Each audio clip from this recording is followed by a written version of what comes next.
नमस्कार, मैं हूं संजीव कुमार और आप देख रहे हैं न्यूज़ प्यार। हमारे साथ हैं जदयू के मुख्य प्रवक्ता नीरज कुमार। इनसे जानते हैं कि जिस तरह से शराबबंदी को लेकर दो जो सेना के जवान हैं उनकी मृत्यु हो गई, इस पे क्या कुछ कहते हैं। इसके अलावा जो है लगातार शराब की वजह से कई लोगों की मृत्यु हुई है, उनके बारे में क्या कुछ कहेंगे। जिस शराबबंदी की वजह से जो है दो जवान जो है शहीद मतलब ये जहरीली शराब से मृत्यु। जहरीली शराब से मौत की सूचना मीडिया से प्राप्त हुई। मुझे औपचारिक रूप से प्रशासनिक तंत्र पर कोई बात नहीं हुई है, लेकिन शराबबंदी एक ऐसा फैसला है जो बिहार के आम आवाम ने ह्यूमन चेन बनाया, मानव श्रृंखला बनाकर रिकॉर्ड कायम किया, विधानमंडल में कानून बनाया, उसके पहले सर्वदलीय सहमति बनी, तब ये लागू किया गया। अब इसी बीच कुछ दिमागी जो बीमार लोग रहते हैं, गलत तरीके से धन अर्जित करने वाले रहते हैं, ये कृत्य करते हैं। तो ऐसे कृत्य करने वाले को कानून में सजा मिले और प्रशासन में कोई हस्तक्षेप नहीं हो, तो इस दिशा में लगातार प्रयास कर रहे हैं हम लोग। और इस दिशा में लगातार, और हम विपक्ष से भी अनुरोध करेंगे कि भाई आप भी उस कानून को बनाने में अपनी भूमिका तय किए हैं, तो सकारात्मक भूमिका अदा करिए, नकारात्मक भूमिका से बचिए। जिस तरह से दो सीटों पे जो जीत हार हुआ, उसके बाद फिर लालू प्रसाद जी वापस चले गए दिल्ली। तो कहाँ रहेंगे बेचारे। अरे भाई, कुछ आमदनी रहेगा तो ऐसे ही मुस्कुराते रहेंगे खाली बैठ के। अरे लालू परिवार है भाई, बिना लक्ष्मी के मुस्कुराता नहीं है। कैसे हुआ? ये राजनीति में नॉन सीरियस लोग हैं, इसीलिए हमारी पार्टी के राष्ट्रीय अध्यक्ष ललन बाबू ने नॉन रेजिडेंट बिहारी इन लोगों को कहा है कि मैंने चुनाव आया तो सब परिवार आ गए। अब बड़ी काबिल बता रहे थे अपने बेटा को, तो काहे के लिए आ गए थे?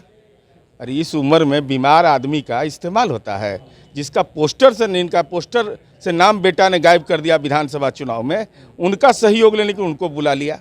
अब वो बीमारी आदमी को हेलीकॉप्टर पर लेकर चला गया। हेलीकॉप्टर से लेके बाद चुनाव, लोगों को तो एहसास हो जाता है ना भाई।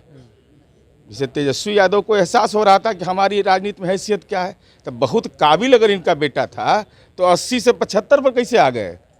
ये जरा बतावे ना, राष्ट्रीय जनता दल बताए।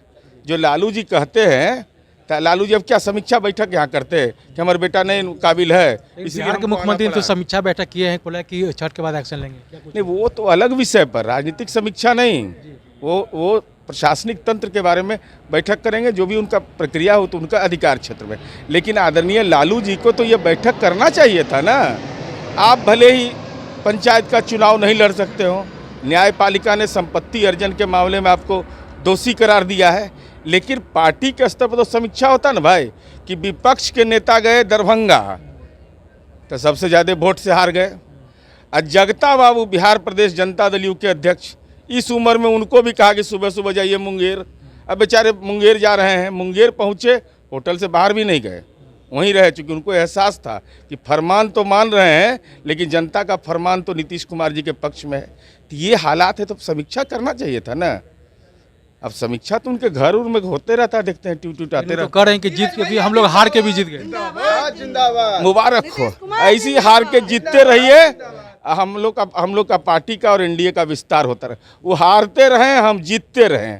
तो यही जो गणित है ना, यही चरवाहा विद्यालय में गणित का समझ है। आई नालंदा विश्वविद्यालय के चक्कर में पड़ गए तो पढ़ना ही है फिर हमें।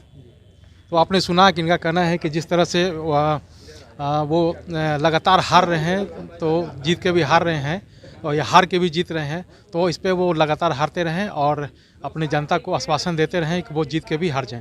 तो अब चलते हैं दूसरे खबरों की तरफ, तब तक के लिए मुझे दीजिए इजाज़त। धन्यवाद।